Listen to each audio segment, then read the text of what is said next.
Well, it's the end of October. Yesterday we went and got a load of logs. I'm going to start working on a swimming pool for the girls. It's going to be a log cabin style, and then next summer we'll drape a tarp inside and they'll have a pool to play in. Just a little less inexpensive way than going to buy some cheap plastic one, and give me a little side project here during the fall. I whipped up a couple quick little log dogs that you can jam into the log. It'll keep it from rolling around, and then you can spin them around, jam it in, and then you can use this slope to kind of spin the log around without it walking on you. And then I kind of built a cheap, quick little log scribe that we can use to trace the general curvature of the log out.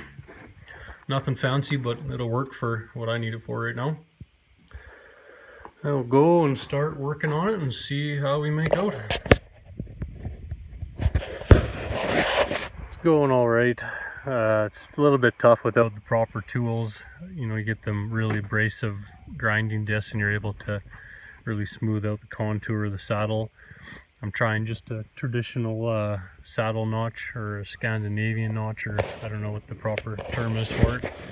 That's what I'm going to try and build a cabin with next spring, so I figured I'd kind of get the feel for working with the chainsaw and the scribes and stuff. Notches aren't too bad, but still, you know, you get some proper tools and I think it'll make life easier. This is just more of a trial run to get the feel for all the tools and make the mistakes on this one rather than the cabin. It'll be 5 or 6 rounds high. I think I'm gonna stick to that 3-foot range. Don't want to have it over the girls' heads, and every year they grow I can add another log or two and should be good for quite a few years.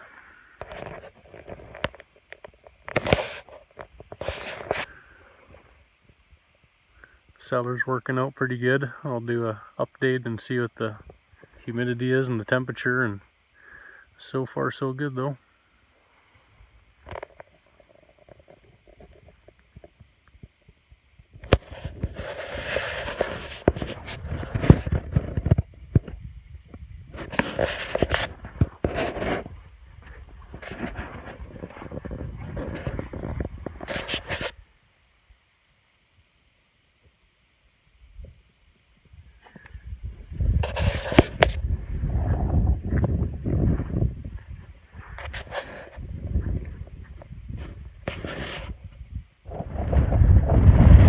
September 2nd, just doing the last log right now and everything's finished.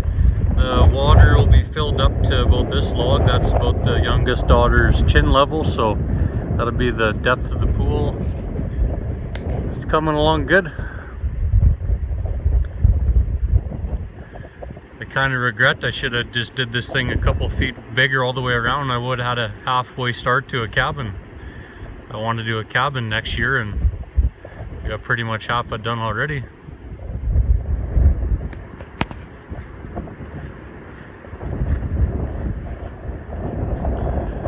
And I'll put a board right there and we'll square up all the ends, level it out, square it up, trim them nice and neat, and then we'll drape a tarp on the inside next year and they'll have a pool.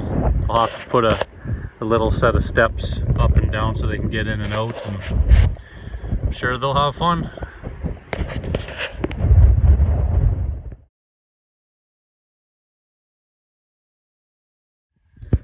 Well, I'm going to start working on another firewood cutting jig. I built one just before the Thanksgiving weekend. We used it to cut a bunch of wood, and then I had it sold that same weekend, so I was forced to go and get another one built. It was $38 for that pile of steel that was left over from the first build. I'm going to change a couple things that I didn't like on the first one, so we'll start working on that. With the chop saw, I had first a DeWalt carbide metal blade for it, and it was great. I got 5 years out of it with a fairly decent use, and then I finally wore it out, so the company I was working for sent up this Lennox Metal Max blade. It's like an abrasive style. It's supposed to get like 1,000 cuts per blade. I thought it was going to be good, but the blade cuts slow, it mushrooms the ends, it's awful. Go with a carbide and you won't regret it. It cuts beautifully.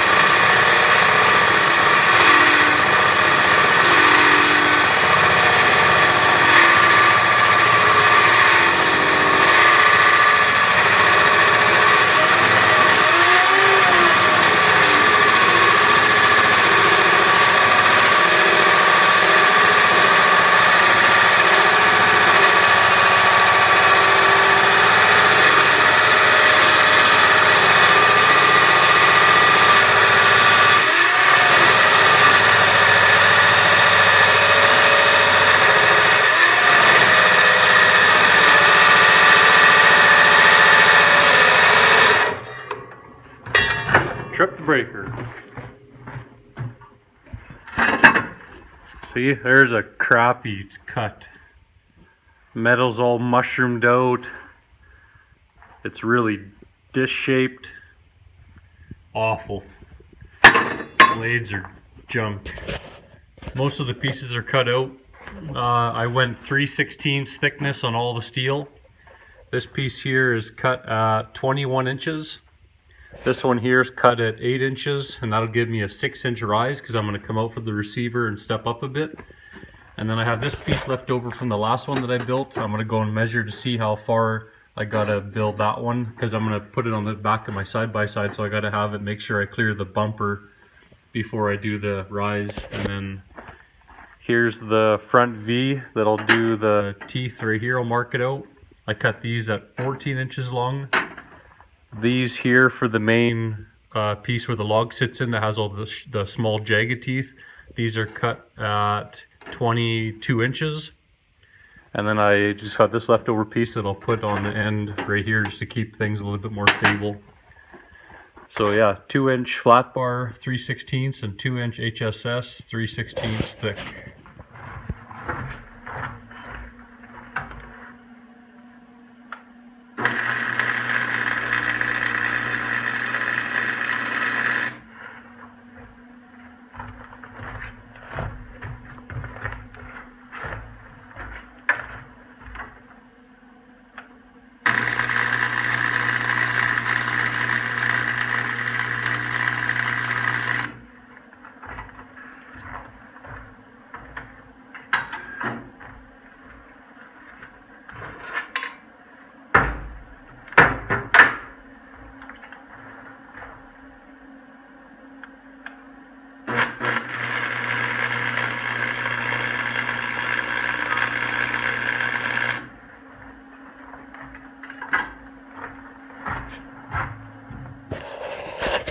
Well, I got this piece all welded together. I put a nice bevel on each side, so I got a nice good weld on it. And then I welded both halves, picked the nicest looking side, and the other half I ground smooth. And now I'll mount that onto the front of the HSS and then start working on the back half. Well, I got the gusset support brackets welded on here. One piece of advice: never buy a cheap welder. Spend the money, get some good stick welder, wire feed. But my God, this thing will do decent welds for the most part. I'm not the best welder in the world, but that's fairly good. Right here, it's a decent looking weld. And then you start on something like this, and I don't know, it just doesn't have enough heat, but you'll start out fairly good. You'll start out fairly good, and then it just goes to crap. Like, the weld's not sticking, it's puddles bouncing around, it's jumping, and boy, frustrating. So I'll start on the next piece. Well, I got this piece all laid out. The first one that I did, I laid this out here 5 inches. This one here I came in 4. And the first one I built, I came down 3/4 of an inch spacing, and I found that these teeth, it didn't bite onto the wood. It was just catching the very tip of the log. So I made this an inch, went down an extra 1/4, and then this is 1 1/4 inches out. So it's in proportion, just 1/4 inch bigger all the way around. So that should give me a little bit bigger opening right here to fit more of the log inside. I laid out 16 inches worth of spacings there.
Okay, it's all done.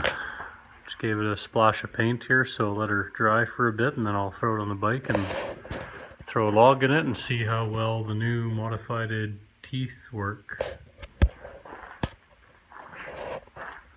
Next one, I think I'll make these another inch or two longer, and we'll see how the teeth work out in the logs, but I think everything else will pretty much stay the same.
Ah!